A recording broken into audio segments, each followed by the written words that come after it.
Hello learners, स्वागत है आपका मंजू इकोनॉमिक्स एकेडमी में।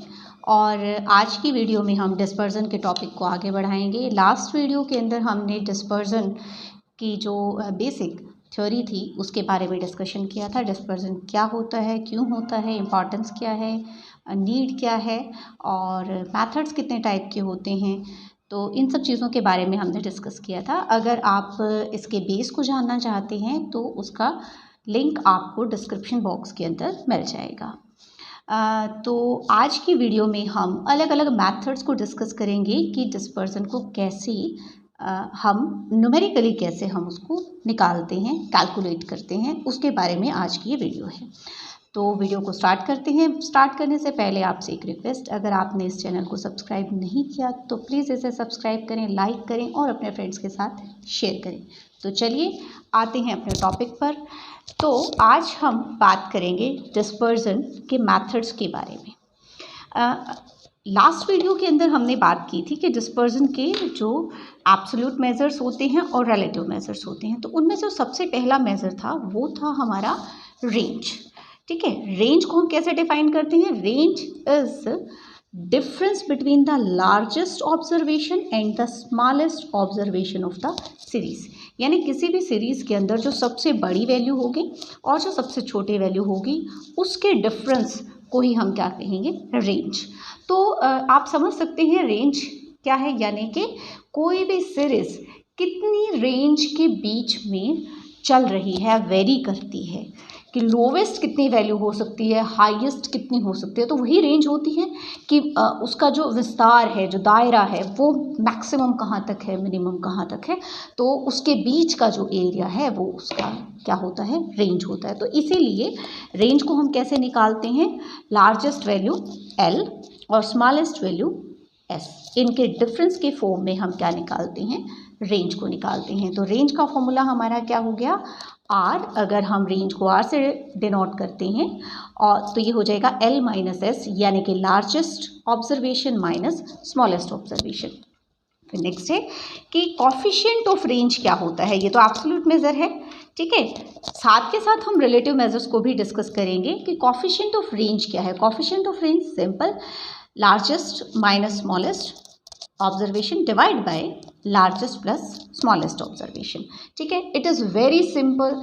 जो रेंज है सिंपलेस्ट फॉर्म है, सिंपलेस्ट मेथड है या सिंपलेस्ट मेजर है डिस्पर्जन को कैलकुलेट करने का। तो आप देखेंगे ही कैसे हम इसको बिल्कुल आसानी से कैलकुलेट कर लेते हैं। फॉर एग्जांपल हमने एक सीरीज़ ले ली, ये सीरीज़ है हमारे पास, ये एक इंडिविजुअल सीरीज़ है, यानी कि हर एक नंबर अपने आप को रिप्रेजेंट कर रहा है, अकेला है। ठीक है, उसकी फ्रिक्वेंसी नहीं है कि कितनी बार आ रहा है, इस तरीके से नहीं है, एक बार अपने आप को ही वो इंडिविजुअली अपने आप को रिप्रेजेंट कर रहा है। ठीक है, तो इस सीरीज़ में आप देखेंगे सबसे छोटी वैल्यू कौन सी है। एक तो आप ये भी कर सकते हैं कि आप चाहें तो सीरीज़ को असेंडिंग या डिसेंडिंग ऑर्डर में भी अरेंज कर सकते हैं, वहाँ से आपको इजीली मिल जाएगा। अदरवाइज हम इंस्पेक्शन मेथड से बड़ी आसानी से जान लेंगे कि लार्जेस्ट वैल्यू क्या है। लार्जेस्ट वैल्यू है, यहाँ पर हमें साफ दिखाई दे रही है 52 और स्मॉलेस्ट वैल्यू क्या है? 60। तो बस इन दोनों का डिफरेंस यानी कि कितना आ जाएगा? ये 6 एंड 3 36। तो 36 क्या आ गई? हमारी रेंज आ गई। ठीक है, इसके बाद हमें निकालना है कॉफिशिएंट ऑफ रेंज। और कॉफिशिएंट ऑफ रेंज हमारा क्या है? लार्जेस्ट वैल्यू क्या है? 52।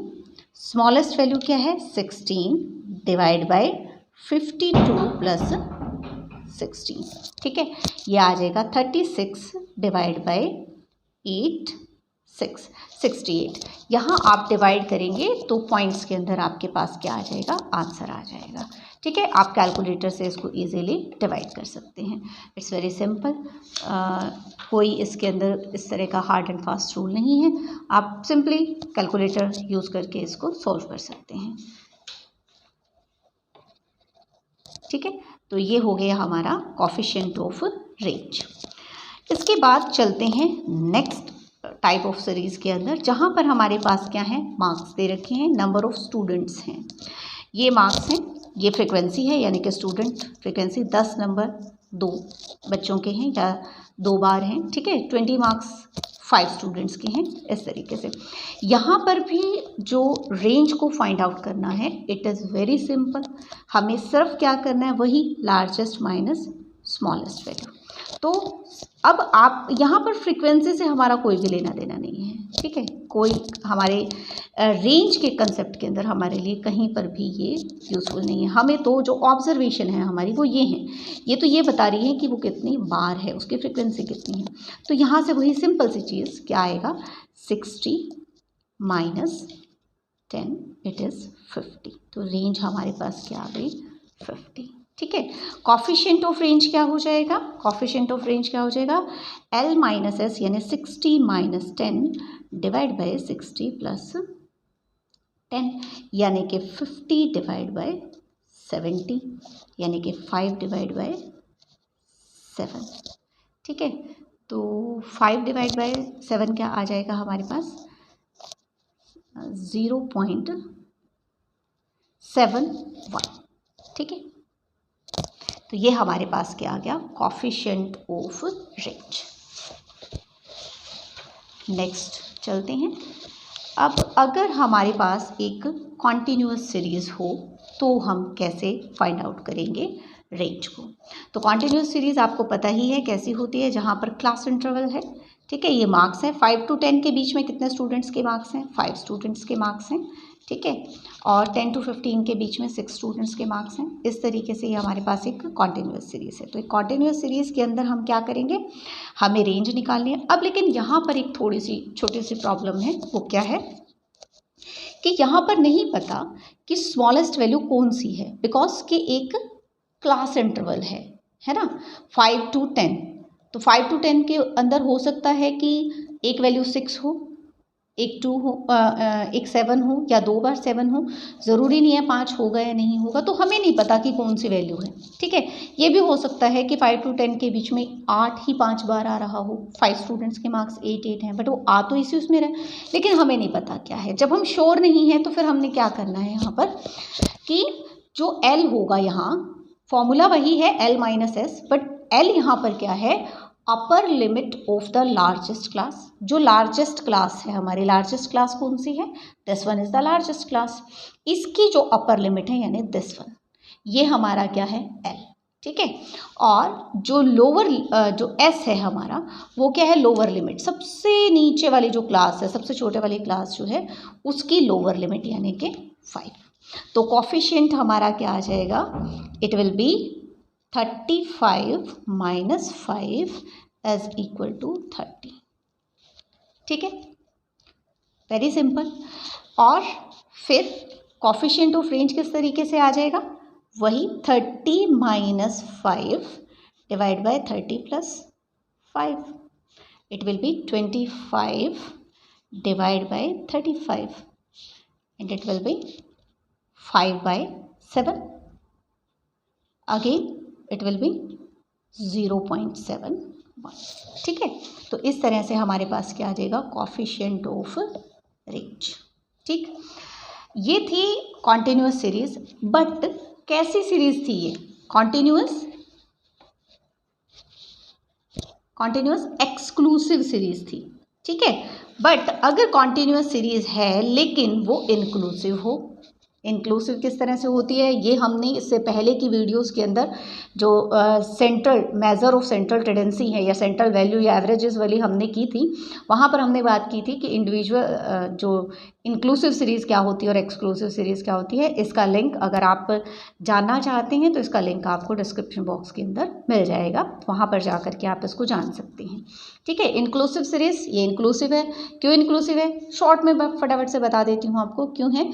क्योंकि इसकी जो अपर लिमिट है वो इस क्लास इंटरवल के अंदर इंक्लूड है, 19 इसमें है, जबकि जो एक्सक्लूसिव सीरीज़ होती है जैसे कि ये है, ठीक है, इसमें जो ये 10 है ये इस क्लास इंटरवल के बीच में नहीं आ रहा है, बल्कि ये नेक्स्ट वाले में आ रहा है, ठीक है। तो यहाँ जहाँ पर हमारी अपर लिमिट होती है वहाँ से अगले क्लास इंटरवल की लोअर लिमिट शुरू होती है, बट यहाँ पर ऐसा नहीं होता। तो इस केस के अंदर हमें सबसे पहले क्या करना पड़ेगा, ऐसा हमने पहले भी किया है, जब भी हमारे पास एक इंक्लूसिव सीरीज़ होगी तो हमें उसे क्या करना होगा, उसके साथ एक छोटा सा ऑपरेशन करना होगा और हमें उसे क्या बनाना होगा, एक्सक्लूसिव बनाना होगा। और एक्सक्लूसिव बनाने के लिए हम क्या करते हैं, एक क्लास इंटरवल की जो अपर लिमिट है और नेक्स्ट क्लास इंटरवल की जो लोअर लिमिट है, उन दोनों के बीच में डिफरेंस कितना है, 19, 21 का डिफरेंस है। 1 को 2 से डिवाइड करेंगे 0.5, तो क्या किया जाएगा, 0.5 को जो लोअर लिमिट है हमारी, ठीक है, ये हमारे मार्क्स इंटरवल हम चेंज कर रहे हैं, लोअर लिमिट के अंदर हम उसको माइनस कर देंगे और अपर लिमिट के अंदर प्लस कर देंगे। तो 10 में 0.5 आप माइनस करोगे 9.5 आ जाएगा, 19 में ऐड करोगे 19.5 हो जाएगा। यहाँ पर आप 0.5 माइनस करोगे तो 19.5 आ जाएगा, ये क्या आ जाएगा 29.5। बस आगे तो हमें सिंपल उसको लिखते चले जाना है, ऐसे अपने आप ही ये बनती चली जाएगी, ठीक है, 39.5 टू 49.5। अब आप देखोगे कि ये क्या बन गई है, एक एक्सक्लूसिव सीरीज बन गई है, जहाँ पर अपर लिमिट ख़त्म हो रही है, वहीं से lower limit next class interval के स्टार्ट हो रही है, ठीक है। आगे का सारा प्रोसेस लर्नर्स वही है, सेम वही चीज़, L माइनस एस। L क्या होगा, अपर जो लिमिट है, अपर जो लार्जेस्ट क्लास की अपर लिमिट है यानी 45, ठीक है। तो रेंज क्या आ जाएगी, 49.5 माइनस इसकी लोअर 9.5, तो ये कितना आ जाएगा 40। इसी तरह से हम कोफिशिएंट निकाल लेंगे, कोफिशिएंट ऑफ रेंज वो क्या आ जाएगा, 49.5 माइनस 9.5 डिवाइड बाय 49.5 प्लस 9.5, ठीक है, ये क्या आ जाएगा 40 और नीचे क्या आ जाएगा, ये हो गया 59, ठीक है। ये हमारे पास क्या आ जाएगा, कोफिशिएंट ऑफ रेंज, ठीक है। अब अगर हम इस मेथड की मेरिट्स और डीमेरिट्स की बात करें, ठीक है, तो मेरिट्स और डीमेरिट्स क्या है, मेरिट्स तो ये हैं कि ये बहुत इजी टू कैलकुलेट है, इट इज़ वेरी सिंपल, ठीक है, और स्टैटिस्टिकल क्वालिटी कंट्रोल के लिए इसे यूज़ किया जाता है, ठीक है। बट डीमेरिट्स क्या हैं, प्रॉब्लम्स क्या हैं इस मेथड के साथ, can't be use open ended class. इसके बारे में भी हमने सेंट्रल टेंडेंसी वाली वीडियोस के अंदर डिस्कस किया था कि जो ओपन एंडेड क्लास क्या होती है, यानी कि जिसका जो अपर एंड है वो ओपन है, ठीक है। जैसे यहाँ पर तो क्या है 40 टू 49, यहाँ पर 49 से ऊपर कोई वैल्यू नहीं है, 49 क्या हो गया, एंड हो गया अपर लिमिट का। लेकिन ओपन एंडेड क्या होगी कि अगर यहाँ पर लिखा जाए अबव 40, अबव 40 में तो कितनी भी वैल्यू हो सकती है, तो वो क्या हो जाएगी, एक ओपन एंडेड सीरीज हो जाएगी, उसमें हम इस मेथड को यूज़ नहीं कर सकते हैं, ठीक है। बेस्ड ऑन और if affected by the extreme values, ये जो है इसमें तो यूज़ ही हम एक्सट्रीम वैल्यूज़ को कर रहे हैं एक्चुअली, तो ये एक ड्रॉबैक है कि इसके ऊपर एक्सट्रीम वैल्यूज़ का इफेक्ट आता है। Influenced by sampling in fluctuations, sampling लेते हुए हमारी जो भी फ्लक्चुएशंस होती हैं उनका भी इफेक्ट इसके ऊपर पड़ता है, तो ये इस मैथड के डीमेरिट्स हैं। नेक्स्ट सेकेंड मैथड पर चलते हैं। सेकेंड मेथड हमारा क्या है, या सेकेंड मेजर क्या है डिस्पर्जन का, that is inter quartile range and quartile deviation, ठीक है। इंटर क्वार्टाइल रेंज क्या होती है, inter quartile range is the difference between upper quartile Q3 and the lower quartile Q1। अब यहाँ पर एक चीज़ है, जो लर्नर्स नए हैं या इसी वीडियो को देख रहे हैं तो एक क्वेश्चन उठता है उनके माइंड में, ये ज़रूर उठ रहा होगा कि क्वार्टाइल क्या होता है। तो क्वार्टाइल क्या है, quartile is a value which divides a series in a 4 equal parts. कि आपके पास एक सीरीज़ है, ठीक है, इस सीरीज़ को 4 इक्वल पार्ट्स के अंदर जो वैल्यूज़ डिवाइड करेंगी, 4 इक्वल पार्ट हो गए, सपोज करो कि ये सीरीज़ है, इसके 4 इक्वल पार्ट्स हो गए, ठीक है। तो जो भी चीज़ें इसको 4 इक्वल पार्ट्स में डिवाइड करती हैं वो हमारी क्या कहलाती हैं, क्वार्टाइल कहलाती हैं, ठीक है। तो अब आप समझ रहे हो कि कितने क्वार्टाइल होंगे, यहाँ से हमें साफ पता चल रहा है, ये एक मैंने सपोज करो एक सीरीज़ ही है, या सपोज करो एक पैमाना है इसके 4 इक्वल पार्ट्स के, तो 1 2 3, इट मीन्स क्वार्टाइल की संख्या कितनी होती है, 3, Q1 Q2 and Q3, 3 quartiles होते हैं हमारे, ठीक है। अब इसमें यहाँ पर देखो क्या कहा है इसने कि रेंज क्या है, difference between upper quartile is this one and lower quartile this is Q1, ठीक है। इनके बीच के डिफरेंस को हम क्या कहेंगे, इंटर क्वार्टाइल रेंज। नाम से ही हमें पता चल रहा है कि क्वार्टाइल्स के बीच में जो रेंज है वो कितनी है, ठीक है। तो ये हो गए क्वार्टाइल्स। क्वार्टाइल्स बिल्कुल उसी तरीके से है जैसे कि हमारा मीडियन होता है। मीडियन क्या करता है, किसी सीरीज़ को 2 इक्वल पार्ट्स में डिवाइड करता है। एक पार्ट में सारी उससे छोटी वैल्यू होती हैं, एक पार्ट में सारी उससे बड़ी वैल्यूज़ होती हैं। तो और एक और चीज़ आपको बताऊं कि जो क्वार्टाइल 2 है वो हमारा मीडियन ही होता है, ठीक है। जो क्वार्टाइल 2 है इट इज़ एक्चुअली मीडियन ही होता है ये। तो इसलिए जर्नली जब कभी भी न्यूमेरिकल सोल्व करने के लिए दिए जाते हैं, न्यूमेरिकल प्रॉब्लम्स होती हैं, तो उसमें क्वार्टाइल 1 और क्वार्टाइल 3 को ही फाइंड आउट किया जाता है, बिकॉज के मीडियन के अंदर हम इसको क्वार्टाइल 2 को एक तरह से स्टडी कर चुके होते हैं, ठीक है। तो जनरली 2 ही पूछे जाते हैं, ठीक है। तो अब हम अपने मेन टॉपिक पर आ जाते हैं, इंटर क्वार्टाइल रेंज। तो ये हमें पता चल गया फॉर्मूला क्या है, Q3 माइनस Q1, ठीक है। तो अब क्वार्टाइल डेविएशन क्या होगी, quartile deviation will be Q3 minus Q1 divide by 2। ये हमारी क्या है, क्वार्टाइल डेविएशन, ठीक है। क्वार्टाइल डेविएशन क्या है, Q3 minus Q1 divide by 2। Quartile deviation, coefficient of quartile deviation क्या हो जाएगा, Q3 minus Q1 divide by Q3 plus Q1। अब आप एक चीज़ देखेंगे यहाँ पर कि ये वाली जो दोनों चीज़ें हैं, क्वार्टाइल रेंज और क्वार्टाइल डेविएशन, ये हमारी क्या हैं, ये एब्सोल्यूट मेजर हैं, ठीक है। क्यों एब्सोल्यूट हैं, क्योंकि ये उसी यूनिट में आएंगी जिस यूनिट में हमारे पास सीरीज बड़ी होगी, ठीक है। बट जो कोफिशिएंट ऑफ क्वार्टाइल है वो डेसिमल्स में आएगा या परसेंटेज के अंदर आएगा, तो ये हमारा क्या है, रिलेटिव मेजर है, ठीक है। अब हम इसको भी एक एग्जांपल से कर लेते हैं, बड़े अच्छे से हमें जल्दी से समझ में आ जाएगा कि ये हमारे पास सपोज करो एक सीरीज है, ठीक है। इसमें कितने ऑब्जर्वेशन है, 1 2 3 4 5 6 7 ऑब्जर्वेशन हैं, और एक कैसी सीरीज है, ये इंडिविजुअल सीरीज है। तो हमें इसमें क्या करना है, हमें इसमें निकालनी है inter quartile range, quartile deviation और कोफिशिएंट ऑफ क्वार्टाइल डेविएशन। तो उसके लिए हमारे पास सबसे पहले क्या होना चाहिए, हमारे पास क्वार्टाइल्स होने चाहिए, ठीक है। तो सबसे पहले हम क्वार्टाइल 1 को फाइंड आउट करने की कोशिश करते हैं। अब आप ये देखिए कि यहाँ पर आपका पिछला भी रिवाइज हो जाएगा, ठीक है। फिर भी अगर आप चाहते हैं तो उसका जो लिंक है आपको डिस्क्रिप्शन बॉक्स में मिल जाएगा, आप वहाँ पर डिटेल में भी जान सकते हैं। तो हमें क्या करना है, साइज ऑफ n हमारा कितना है, 1 2 3 4 5 6 7, ठीक है। 7 plus 1 divide by 4th item.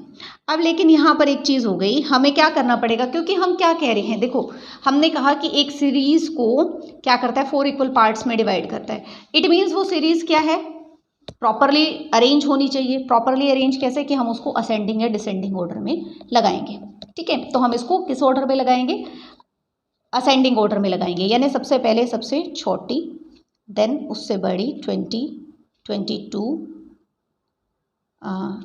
18 miss हो गया, 18 20 22 22 आफ्टर 22 इट इज़ 26 26 के बाद 28 एंड 28 के बाद 30, ठीक है। 1 2 3 4 5 6 7 हो गया, ठीक है।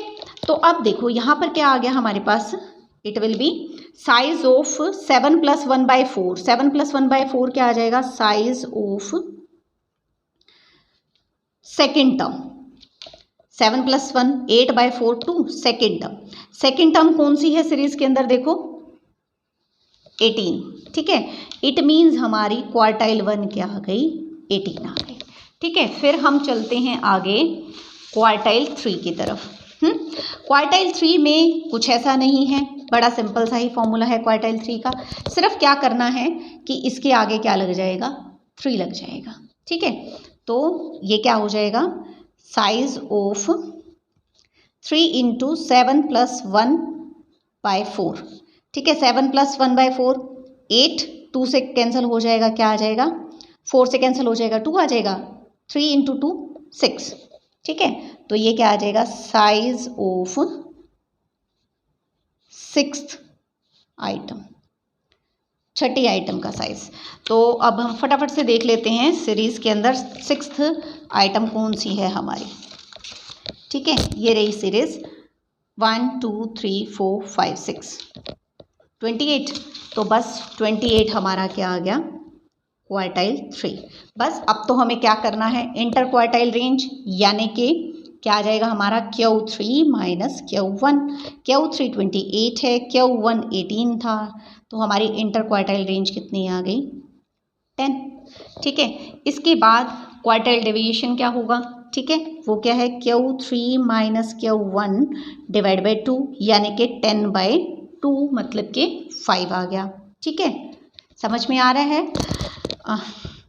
उसके बाद coefficient of quartile deviation, coefficient of quartile deviation Q3 minus Q1 divide by Q3 plus Q1 क्या आ जाएगा, ये 28 माइनस 18 डिवाइड बाई 28 प्लस 18। ठीक है, क्या आएगी ये वैल्यू, 10 डिवाइड बाई 46, तो ये आ जाएगा 0. आप कैलकुलेटर से इसको डिवाइड करके देख लेना, 0.217। ये हो गया हमारा कोफिशिएंट ऑफ क्वार्टाइल डेविएशन। ठीक है, अब हम इसी को एक किस में देख लेते हैं, एक डिस्क्रीट सीरीज के अंदर देख लेते हैं। ठीक है, तो एग्जांपल हमारे सामने है, ये मार्क्स हैं और ये फ्रीक्वेंसी है, यानी स्टूडेंट्स हैं। ठीक है, कुछ भी एक्स है, ये उसकी फ्रीक्वेंसी है, यानी ये नंबर कितनी बार आ रहा है। ठीक, अब यहाँ पर हमें निकालना है वही क्वार्टाइल 1 क्वार्टाइल 3, क्योंकि फॉर्मूला तो हमें पता ही है। ठीक है, तो सबसे पहले हमें क्या करना होगा, एक डिस्क्रीट सीरीज के अंदर हमें क्या करना होता है, सबसे पहले कॉमुलेटिव फ्रीक्वेंसी लेनी होती है। तो कॉमुलेटिव फ्रीक्वेंसी क्या हो जाएगी, 2। कैसे आती है आपको अच्छे से पता है, इससे पहले की वीडियोस में हम इसको डिस्कस कर चुके हैं। नेक्स्ट ऐड हो जाएगा 10, 30, 65, 107 और ये कितना हो जाएगा 127। हमारे पास कॉमुलेटिव फ्रीक्वेंसी आ गई। अब हमें क्या करना है, क्वार्टाइल 1 निकालनी है। क्या आएगा, साइज ऑफ n प्लस 1। अब मैं डायरेक्ट लिख रही हूँ 127 प्लस 1 डिवाइड बाई 4। ठीक है, हमारा थोड़ा सा टाइम सेव होगा। साइज ऑफ 128 हो जाएगा ये, डिवाइड बाय 4, डिवाइड करके कितना आ जाएगा ये 32। तो 32th टर्म जो है उसका हमने क्या लेना है कि वो हमारी क्या होगी, क्वार्टाइल 1। तो आप देखो कि 32 हमारा किस में आ रहा है, 4 से डिवाइड, 32 हमारा आ रहा है जा करके कॉमुलेटिव फ्रीक्वेंसी के अंदर हमें देखना होता है। यहाँ पर 30 है, तो 32 कहीं ना कहीं यहाँ पर आएगा हमारा।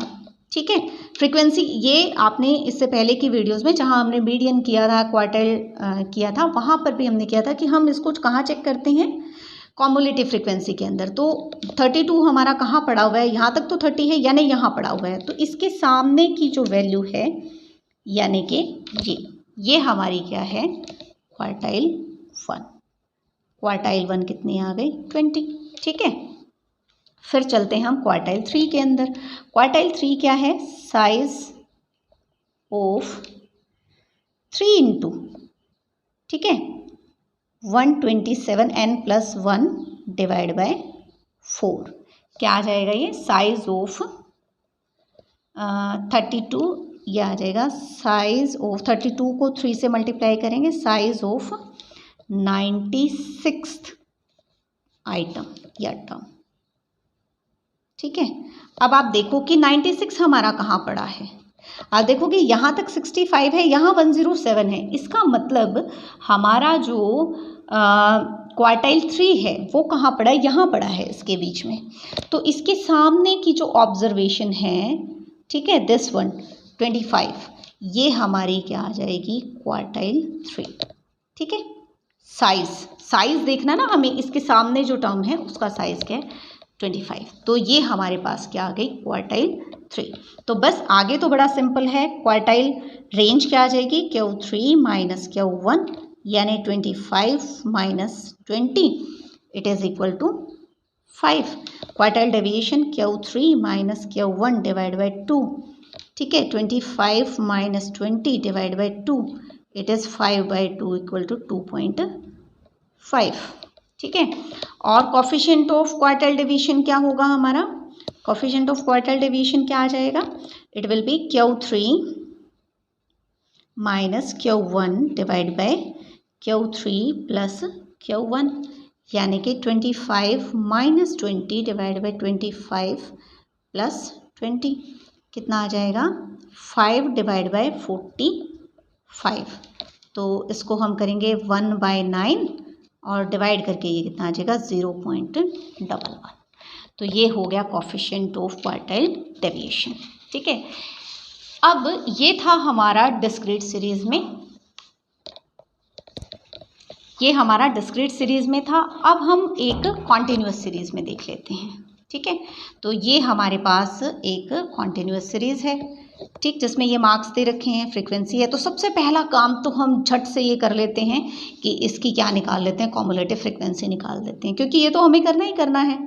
ठीक है, 14, ये कितना आ गया 29, 49, 60।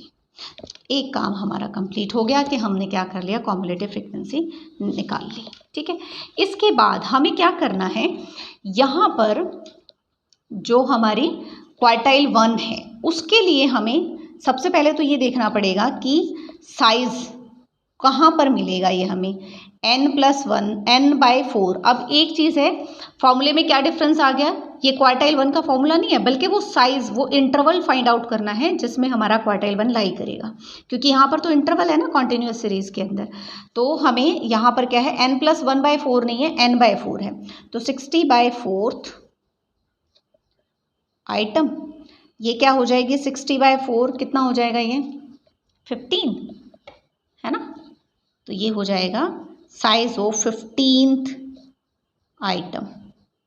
ठीक है, साइज ऑफ 15th आइटम। अब आप देखिए कहाँ पर लाई करेगा, ये यहाँ पर 14 है ना। ये देखो कॉम्युलेटिव फ्रीक्वेंसी के अंदर यहाँ 14 है, इसका मतलब, और ये 29 है, तो 14 के बाद सीधा 29 है। इट मीन्स 29 में ही कहीं ना कहीं हमारा जो 15 है वो इसके बीच में कहीं ना कहीं लाई कर रहा है ना। तो बस इसके सामने वाला जो क्लास इंटरवल है, इस क्लास इंटरवल के अंदर हमारी क्वार्टाइल 1 लाई करती है। ठीक है, तो यहाँ से हमें पता चला class interval of Q1 is 40 to 60। ये हमारा क्लास इंटरवल है इसके लिए। ठीक है, अब हमें करना क्या है, अब हम क्वार्टाइल को फाइंड आउट करेंगे। अभी तो हमने ये लोकेट किया है, अभी तक हमने क्वार्टाइल 1 को लोकेट किया है, कहाँ पर है उसकी लोकेशन वो बता दी हमने, 40 to 60 के बीच में है। अब फॉर्मूला लगाएंगे, वो फॉर्मूला क्या है, लोअर लिमिट ये कितनी है 40 डिवाइड बाय n/4 हमने निकाला ही था, कितना था 15, minus cumulative frequency. Cumulative frequency क्या होती है, जिसमें हमारा ना लाई करता है, जिसके बीच में हमारी जो साइज है इसका n/4 वो लाई करता है, उससे जस्ट बैक वाली जो वैल्यू है वो हमारी कॉम्युलेटिव फ्रीक्वेंसी होती है, और इसके जस्ट अपोजिट वाली जो वैल्यू होती है वो हमारी क्या होती है, फ्रीक्वेंसी होती है। ठीक है, तो बस अब हमने क्या किया कि इसके अंदर 15 माइनस क्या आ जाएगा हमारे पास 14। ठीक है, ये आप देखिए 14 आ जाएगा, और डिवाइड बाय f कितना है 15, और i क्या होता है, क्लास इंटरवल का साइज कितना है, देखो 20 है ना, 20। तो ये आ जाएगा 40 प्लस 1/15 इंटू 20। ठीक है, तो ये हो जाएगा 5 से कैंसिल होगा, 5 से कैंसिल होकर के 3, और ये आ गया 4। तो ये आ गया हमारे पास 40 प्लस 4/3। तो इसको हम सोल्व कर लेंगे पॉइंट्स में, तो ये आ जाएगा हमारे पास 41.3।